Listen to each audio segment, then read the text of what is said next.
Bienvenue dans le Business Club de France des entrepreneurs. On parle de troc entre entreprises aujourd'hui. Tout de suite, le sommaire.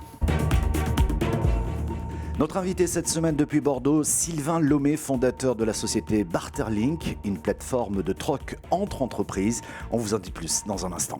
Dans Éco-Région cette semaine, la grande transformation notamment à la montagne où les stations de ski après une saison hivernale blanche se tournent désormais vers les vacances d'été et surfent aussi sur l'arrivée de nouveaux habitants qui ont fait le choix d'y passer toute l'année et d'y travailler aussi.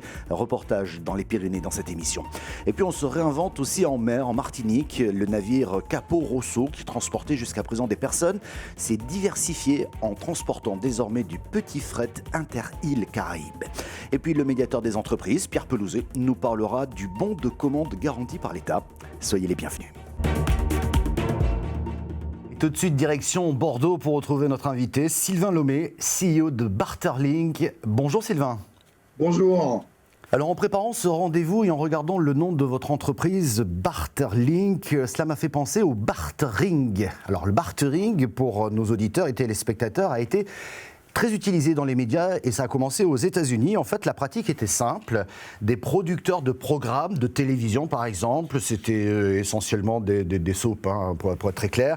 Eh bien, ils offraient ces programmes à des chaînes de télévision qui ne pouvaient pas se les payer. En revanche, les chaînes de télévision offraient aux producteurs de programmes des espaces publicitaires qu'elles commercialisaient elles-mêmes. C'était donc du troc, une sorte de troc. Mais ça, je comprends. C'est un échange de bons procédés, si j'ose dire, Sylvain Lomé. Mais j'ai un petit peu de mal à voir ce que vous faites concrètement, ce troc inter-entreprise chez Barterlink. Alors, c'est ça. En fait, on propose un système de troc entre entreprises. Il ne faut pas avoir peur de ce mot. Pour comprendre cette affaire, il faut accepter de comprendre deux choses. La première, c'est quel est le public qu'on adresse ? Eh bien, un grand cœur de cible de TPE, de PME, mais aussi des grands groupes, des micros, des associations, des collectivités locales, des clubs de sport, des clubs d'affaires, et la matière avec laquelle on travaille, des biens, des services, des compétences. Dit autrement, en fait, on adresse un grand cœur de cible d'entreprise avec une matière qui est celle qu'on utilise dans le commerce habituel. Qu'est-ce qu'on fait avec tout ce beau monde de cette matière ? Du troc entre entreprises. Concrètement, quand un membre de notre réseau, une entreprise vend quelque chose, elle va récupérer des links.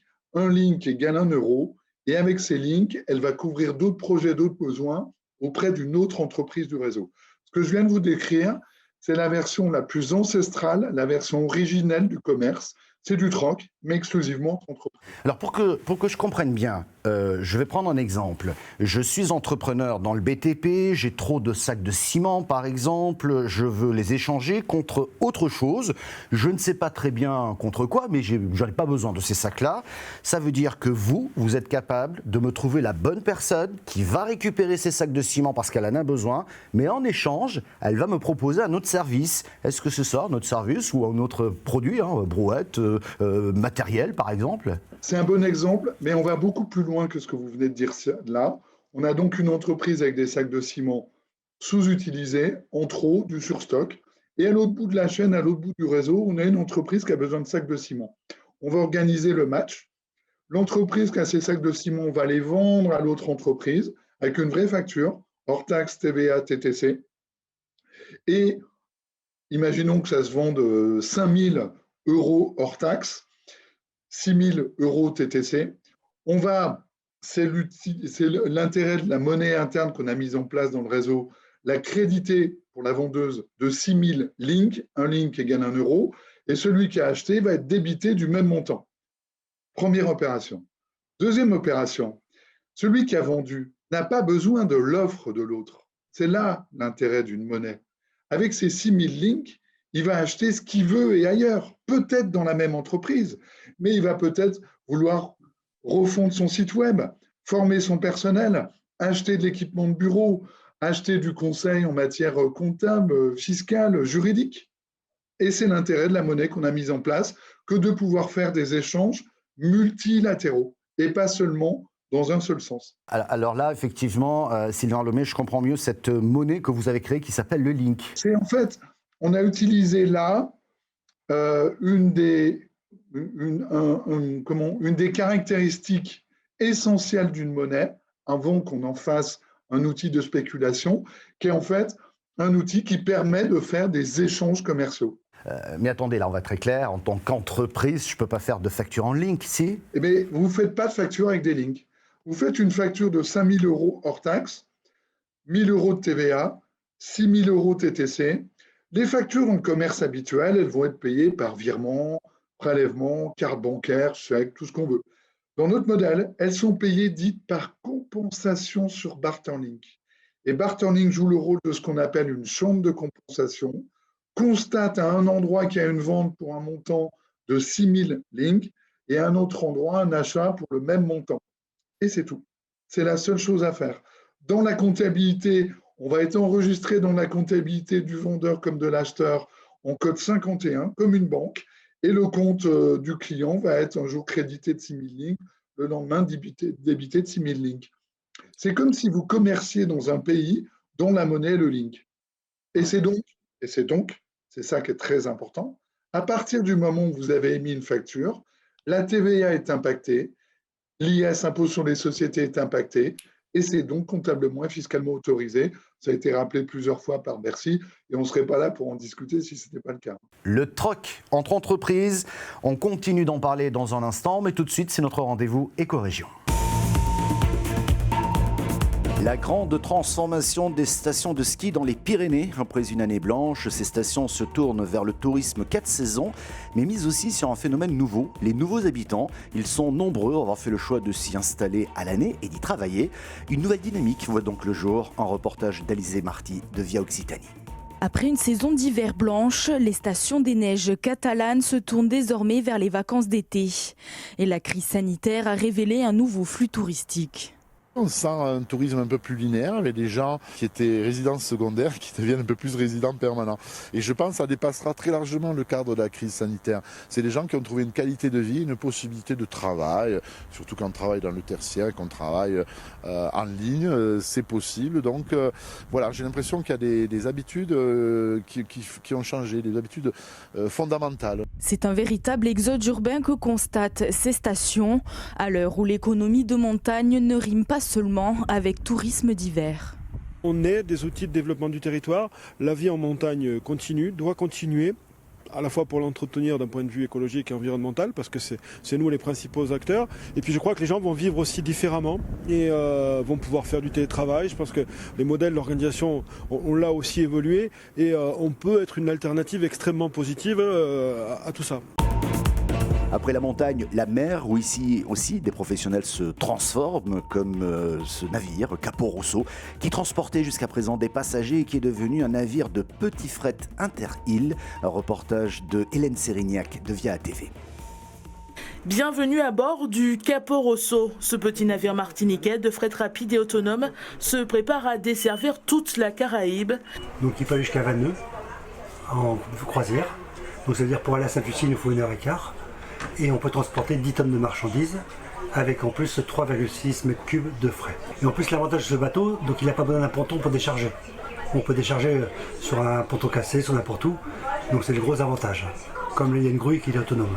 Des caractéristiques très utiles, notamment en temps de cyclone. Dans un premier temps, les autorités locales espèrent surtout qu'il dynamisera les échanges inter-îles. Bon, pour nous, c'est vraiment un grand pas. Parce que je pense que ça fait des années qu'on attend ce type de liaison. Je sais qu'il y a beaucoup de potentiel entre la Sainte-Lucie et la Martinique pour les échanges économiques. Mais je pense que le problème historique, c'était toujours celle de transport. En réalité, pour le propriétaire, il s'agit d'un nouveau départ. Spécialisé dans le transport de passagers entre la Martinique et Sainte-Lucie depuis des années, la crise du Covid l'a contraint à adapter son activité. Et nous retrouvons notre invité à Bordeaux, Sylvain Lomé, il est CEO de Barterlink. C'est une plateforme de troc entre entreprises qui utilise notamment une solution technologique et surtout une monnaie virtuelle qui s'appelle le Link. C'est assez nouveau en France. Cette solution de troc permet effectivement d'alléger la pression sur la trésorerie des entreprises et aussi trouver par là même, pourquoi pas de nouveaux clients. Quand je dis que c'est assez nouveau en France, c'est que dans notre pays, eh bien, le business, c'est du cash avant tout. Mais là, vous nous démontrez, Sylvain Lomé, que l'on peut faire autrement avec le bartering. Pour que votre solution, c'est la solution que vous proposez chez Barterlink. Là, c'est le nom de la société. Alors, pour qu'elle fonctionne pleinement, cette entreprise, j'imagine que vous avez besoin d'avoir des entreprises attrayantes dans votre offre pour qu'il y ait le plus de troc possible, non ? Exactement. Deux choses, vous l'avez compris intuitivement, vous êtes dans l'économie, vous connaissez bien l'entreprise. Notre modèle doit atteindre des tailles critiques successives et le KPI, enfin l'indicateur essentiel de cette affaire, c'est bien sûr le volume des échanges, mais c'est surtout la taille et la richesse de notre réseau. Pour atteindre ça, nous aujourd'hui, très clairement, on est à la recherche d'un bateau amiral, d'une entreprise qui trouvera dans Barterlink le service qui lui manque, qui va probablement en faire l'acquisition, et ça va nous permettre à nous de passer à la vitesse très supérieure, de consolider notre position de leader en France et de continuer à prendre pied sur une partie des pays européens, je pense notamment à l'Europe du Nord. Merci Sylvain Lomé d'avoir répondu à nos questions depuis Bordeaux. Tout de suite, le rendez-vous du médiateur. Bonjour Pierre Pelouzet, médiateur des entreprises. Vous nous parlez aujourd'hui du bon de commande garanti par l'État. De quoi s'agit-il ? Oui, bonjour Michel. Effectivement, c'est un outil de crise, un outil exceptionnel, un outil qui devrait aider des milliers d'entreprises et pourtant qui est pour moi sous-utilisé. Cet outil est pourtant très simple. Vous avez un bon de commande, mais vous avez besoin de trésorerie immédiatement parce que votre trésorerie est peut-être un peu en difficulté suite à la crise. Et donc, vous avez besoin de cette trésorerie pour réembaucher les gens qui sont au chômage partiel, peut-être pour rallumer la lumière, relancer les machines, acheter de la matière première. Vous allez voir votre banquier, votre facteur, celui auprès duquel d'habitude vous allez faire de la facturage et vous lui dites voilà, j'ai un bon de commande, j'ai besoin de l'argent tout de suite, j'ai besoin de préfinancer ce bon de commande. Aujourd'hui, le banquier peut le faire. Il peut le faire avec la garantie de l'État, donc il n'a aucun risque et du coup, il va vous le faire avec un taux d'intérêt extrêmement bas. C'est une solution nouvelle, c'est une solution de crise qui aujourd'hui n'est possible que jusqu'à la fin juin, donc il faut en profiter rapidement, même si peut-être ce sera étendu. Donc j'engage toutes les entreprises qui sont dans ce besoin-là et qui reçoivent des bons de commande à aller voir leur banquier et leur parler de ce préfinancement garanti par l'État. Ça marche formidablement bien, encore faut-il l'utiliser, le demander. Allons-y, faites-le. Merci Pierre Pelouzet, médiateur des entreprises, et merci également à Sylvain Lomé, qui est le CEO de Barterlink, qui était à Bordeaux, lui. Retrouvez cette émission en replay vidéo sur le site de l'émission, sur celui de votre télévision locale. Nous sommes également disponibles en podcast audio ou encore sur une dizaine de radios un peu partout en France. Merci de votre fidélité et à la semaine prochaine.